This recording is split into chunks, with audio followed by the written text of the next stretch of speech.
9वां अध्याय निशुंभ वध। ध्यान। मैं नारेश्वर के ही श्री विग्रह की निरंतर शरण लेता हूँ। इस वर्ण बंदूक पुष्प और सुवर्ण के समान ही रक्त पीत मिश्रित है। वह अपनी भुजाओं से सुंदर अक्षमाला, पास, अंकुश और वरद मुद्रा धारण करता है। अर्धचंद्र उसका आभूषण है। वह 3 नेत्रों से सुशोभित है। राजा ने कहा कि भगवान, आपने रक्त बीज के वध से संबंध में रखने वाली देवी चरित्र का ही एक अद्भुत महात्मा मुझे बतलाया है। अब रक्त बीज के मारे जाने पर अत्यंत क्रोध से भरे हुए शुंभ और निशुंभ के जो कर्म किया उसको मैं सुनाता हूँ, उसे मैं सुनना चाहता हूँ।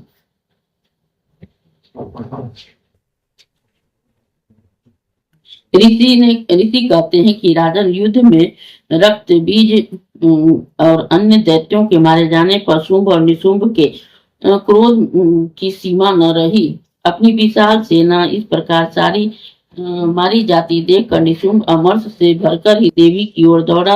उसके दौड़ साथ असुरों की प्रधान सेना थी। इसके आगे पीछे तथा पार्श्व भाग में ही बड़े बड़े असुर थे, जो क्रोध से होंठ चबाते हुए देवी को मार डालने के लिए ही आए थे। महापराक्रमी शुंभ भी अपनी सेना के साथ ही मातृगणों से ही युद्ध करके क्रोधवश चंडिका को मारने के लिए ही आ पहुंचा। तब देवी के साथ ही शुंभ और निशुंभ का घोर संग्राम छिड़ गया। वे दोनों दैत्य मेघों की भांति बाणों की भयंकर वृष्टि कर रहे थे। उन दोनों के चलाए हुए बाणों से वो चंडिका ने अपने बाणों से समूह से तुरंत ही काट डाला और सहस्त्र समूहों की वर्षा करके उन दोनों दैत्य पतियों के अंगों में भी चोट पहुंचाई।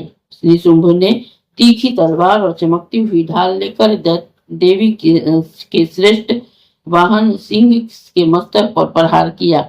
अपने वाहन का चोट पहुंचाकर देवी ने क्षुरप्र नामक ही बाण से ही निशुंभ के श्रेष्ठ तलवार तुरंत ही काट डाली और उसकी ढाल को भी, जिसमें 8 चांद जड़े थे, खंड खंड कर दिया। ढाल और तलवार के कट जाने पर उस असुर ने शक्ति चलाई, किंतु सामने आने पर देवी ने चक्र से उसके भी 2 टुकड़े कर दिए।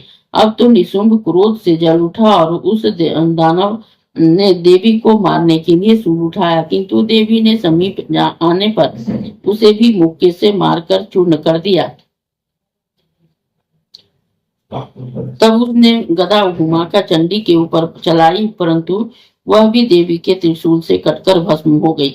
तदंतर दैत्यराज निशुंभ को फरसा हाथ में लेकर आते देखकर देवी बाण समूहों से घायल कर धरती पर सुला दिया। उस भयंकर पराक्रमी भाई निशुंभ के धराशायी हो जाने पर शुंभ को बड़ा ही क्रोध हुआ और अंबिका वध करने के लिए ही वह आगे बढ़ा। रथ पर बैठे ही उत्तम आयुधों से सुशोभित अपनी बड़ी बड़ी 8 अनुपम भुजाओं से समूचे आकाश को ढककर वह अद्भुत शोभा पाने लगा। उसे आते देखकर देवी ने शंख बजाया और धनुष की प्रत्यंचा से अत्यंत दुस्सह शब्द किया। साथ ही अपने घंटों के शब्द से जो समस्त दैत्य सैनिकों का तेज नष्ट करने वाला था, संपूर्ण दिशाओं को व्याप्त कर दिया था। तदंतर ही सिंह ने भी अपनी दहाड़ से ही, जिसे सुनकर बड़े बड़े गजराजों का ही महान मद दूर हो जाता था, आकाश पृथ्वी 10 दिशाओं को गुंजा दिया। फिर काली ने आकाश में उछलकर अपने दोनों हाथ से पृथ्वी पर आघात किया। उससे ही ऐसा भयंकर शब्द हुआ जिससे कि पहले के सभी शब्द शांत हो गए। तत्पश्चात शिवदूती ने दैत्यों के लिए ही अमंगल अट्टहास किया। इस शब्दों को सुनकर ही समस्त असुर थर्रा उठे, किंतु शुंभ को बड़ा ही क्रोध हुआ। उस समय देवी जब शुंभ को लक्ष्य करके कहा, वो दुष्टात्मन खड़ा रहा। तभी आकाश में ही खड़े हुए देवता बोल उठे, जय हो जय हो। शुंभ ने वहां आकर ही ज्वालाओं से युक्त अत्यंत भयानक शक्ति चलाई। अग्निमय पर्वतों के समान ही आती हुई उस शक्ति को देवी ने बड़े भारी लूके से भी दूर हटा दिया। उस समय शुंभ के सिंहनाद से तीनों लोक गूंजे थे। राजन, उसकी प्रतिध्वनि से वज्रपात से समान ही भयानक शब्द हुआ, जिससे उस अन्य सब शब्दों को जीत लिया। शुंभ के चलाए हुए बाणों से के देवी ने और देवी के चलाए हुए बाणों से शुंभ ने अपने भयंकर बाणों द्वारा ही सैकड़ों हजारों टुकड़े कर दिए। तब क्रोध से भरी हुई चंडिका ने शुंभ को शूल से मारा। उससे आघात से मूर्छित हो वह पृथ्वी पर गिर पड़ा। इतने में ही निशुंभ को चेतना हुई और उसने धनुष हाथ में लेकर ही बाणों द्वारा देवी काली तथा सिंह को घायल कर डाला। फिर उस दैत्य राज ने 10,000 बाहें बनाकर चक्रों को प्रहार से ही चंडिका को आच्छादित कर दिया। तब दुर्गम पीड़ा का नाश करने वाली भगवती दुर्गा ने कुपित होकर अपने बाणों से ही उस चक्रों को तथा बाणों को काट गिराया। देखकर निशुंभ दैत्य सेना के साथ ही चंडिका का वध करने के लिए ही हाथ में गदा ले आगे बढ़े वेग से दौड़ा। उसके आते ही चंडिका तीखी धार वाली तलवार से उसका गदा को शीघ्र ही काट डाला।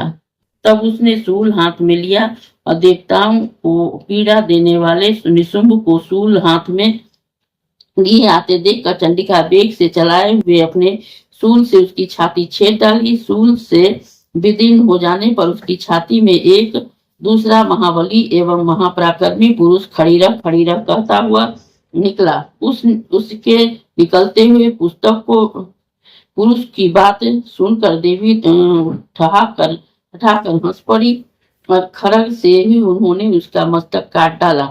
फिर तो वह पृथ्वी पर गिर पड़ा। तदंतर सिंह अपनी दाढ़ों से असुरों की गर्दन कुचल कर खाने लगा। यह बड़ा ही भयंकर दृश्य था। उधर काली और शिवदूती ने भी अन्य दैत्यों का भक्षण आरंभ किया। कौमारी की शक्ति से विदीर्ण होकर कितने ही महादैत्य नष्ट हो गए। ब्रह्मानी के मंत्रपूत जल से ही निस्तेज होकर कितने ही भाग खड़े हुए। कितने ही दैत्य महेश्वरी के त्रिशूल से छिन्न भिन्न हो गए, धराशायी हो गए। बराही के तुतुन से आघात से कितने का पृथ्वी पर कचुमर निकल गया। वैष्णवी ने भी अपने चक्र से दानवों का टुकड़े टुकड़े कर डाले। इंद्री के हाथ से छूटे हुए वज्र से भी कितने ही प्राणों के हाथ धो बैठे। कुछ असुर नष्ट हो गए, कुछ उस महायुद्ध से भाग गए और कितने ही काली शिवदूती तथा सिंह के ग्रास बन गए। इस प्रकार श्री मार्कंडेय पुराण के सर्वणी मनवंतर कथा के अंतर्गत देवी महात्म्य के निशुंभ वध नामक 9वां अध्याय पूरा हुआ।